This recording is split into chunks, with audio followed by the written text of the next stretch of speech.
The United States would soon be dethroned. We'd be taking orders. We should prepare to lose our position as holder of the world's reserve currency. That is happening in slow motion. It's unmistakable. Transgenderism is this country's fastest growing religion. But what is happening in Ukraine as a, quote, territorial dispute that is not even in the top 5 critical national security concerns of the United States. Tucker Carlson is known for railroading all the deceptive political actions and decoding them to the world. He has spoken about a wide variety of topics, including environment, street culture, economics, and politics. Well, Tucker's impressive insight and political eye have certainly helped to avoid, or more like prepare, the United States to battle future predicaments. His forewarnings had a phenomenal impact on political culture. So let's get into some truly terrifying predictions by Tucker. Tucker Swanson McNear Carlson, an American political commentator, writer, and television personality, is known for his unbiased and ruthless remarks. Thanks to his impeccable critical thinking and diverse political view, he was the first one to talk about the impending defeat in the war on Ukraine that the United States might face in the near future. If the war in Ukraine continues, we will lose no matter how it ends. In the past, Tucker had boldly claimed that if America did not stop unconditional support to Ukraine, they would face defeat. But sadly, this impending predicament was not the top priority for the political representatives. Tucker believed that the government was only blindsiding the public by censoring the ultimate information from the public so that it can later serve the cause they worship. No one in American politics or media will tell them the truth. Since the first hours after the invasion, Americans have been fed a steady diet of increasingly absurd lies about Ukraine. Well, if we look at the stats, it's been proved that there has been a global change since the Ukraine war began. But due to the narrative to support that has been throttled into the public mind, no one is wondering what the consequences of that would be for their own country. Another thing that Tucker pointed out was that while America was busy throwing bucks at Ukraine, her two enemies joined hands to win the war. So what are the odds of America winning the pseudo-war when all the bets are against it? The war we're fighting in Ukraine is not against Russia alone, but also against Russia's newest ally, the People's Republic of China. Well, Xi Jinping, the president of the People's Republic of China, has said it best. Change that hasn't happened in 100 years is coming, and we are driving this change together. Additionally, Carlson unveiled that the climate agenda is another way for the Chinese government to outdo the United States in the race for sovereignty. It's pretty obvious when you think about it, but most people don't get a chance to ask about it because the propaganda is just too obscure. The extensive advertisement of this absurd propaganda is in the latest newspapers around the country.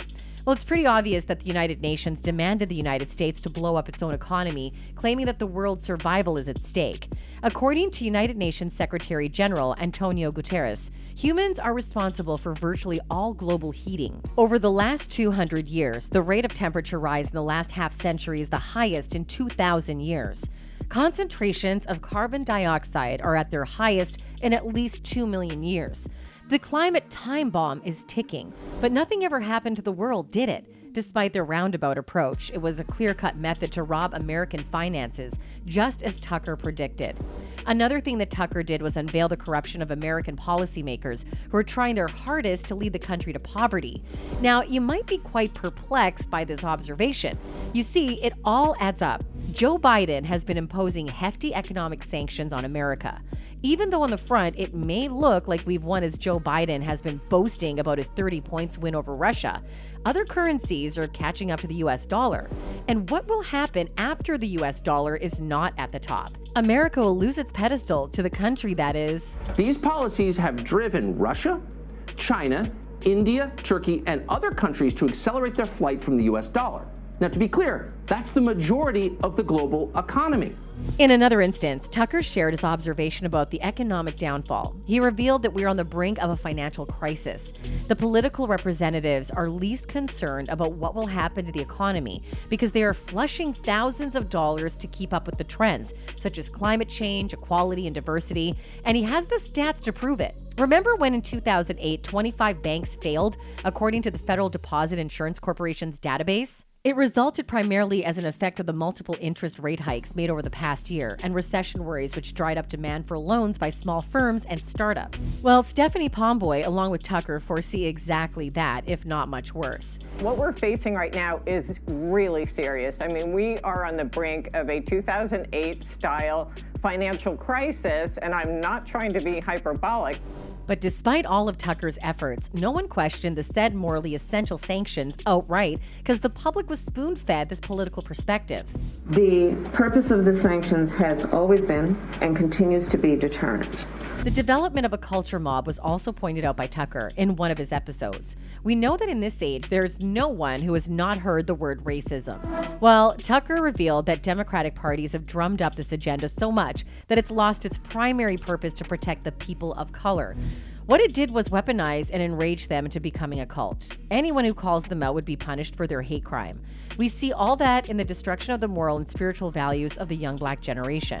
The elites have done everything they can possibly do to discredit legitimate police authority by calling it racist. We are seeing civilization break down in front of our eyes. Well, according to a well-informed citizen, the collapse of this economy has begun, and no one will be able to escape it unscathed. America is currently plagued by the Hydra-headed evil duo of inflation and recession. The worst part about this recession is that consumers are racking up credit card debt. In April alone, credit card debt went up 20%, while rates have doubled in a year. Inflation is so high that consumers are literally taking debt for basic life necessities. Collapse has indeed begun, Lloyd Bernard. The cashing of this epic destruction resulted in the creation of what we see as the Lawless Generation. Well, if we think about it, what more can teenagers and young adults want more than the lack of responsibility for their actions? The fact is that law enforcement is not racist for having a disparate impact on black criminals. It has a disparate impact on black criminals when it's enforced in a colorblind manner because the black crime rate is so high. In the wake of these circumstances, the public has come to a concussion that their votes play just as big a part in the destruction as the political parties themselves. The real problem is us, the voters. We keep voting for the same politicians and politically insanity of self-destruction. And then you got others who just do nothing but complain. When is someone going to do something? So America just goes round and round like a crazy merry-go-round, till we're so dizzy we can't think straight anymore. It's time to stop the ride and get off the pretty ponies. The future of our children and country are counting on it. One of the most significant discoveries Tucker has made is that even though China is an established superpower, it's not surrendered its dream to own the United States. It's doing it by buying large pieces of land all across the country. And interestingly, the money is not even theirs. Yes, you heard that right. In a recent episode of his show, he shared some stats, according to which Michigan State has provided almost $700 million from taxpayer money to the Chinese government to buy their lands. The governor of Michigan, Gretchen Whitmer, just gave more than $700 million in taxpayer money to fund a massive Chinese battery plant in Big Rapids, Michigan. The twisted part is that the Chinese company will not employ Americans at all. Tucker believes that this is a systematic invasion. Why else would they demand to have a Communist Party branch in Michigan? How absurd is it to comply with such outrageous conditions? But no one is paying attention to the stories worth listening to. In the company bylaws that are on the company website, it clearly states that when they get to Michigan, they have to have a CCP organization on site. The public believes that the money trail will definitely lead us to the main culprit, because there must be a reason why no one has been arrested to date. The question should be, how much money did China give Governor Whitmer and any Michigan congressional members to get approval of this deal? Another question, why couldn't she have given this money to an American company? Again, I say follow the money.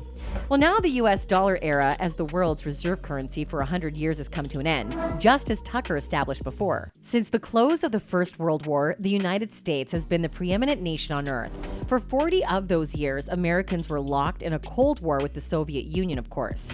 But at no time, no matter what they may have claimed, there was ever really a question about who is the most powerful country. It was the American era. That era just ended a little over 2 years ago into Joe Biden's presidency. But amazingly, no one in this country seemed to notice that it happened. In the wake of recent events, all the things including economic downfall, cultural devastation, Chinese invasion, and Joe Biden's incompetency has provided to be adverse effects on the future of America.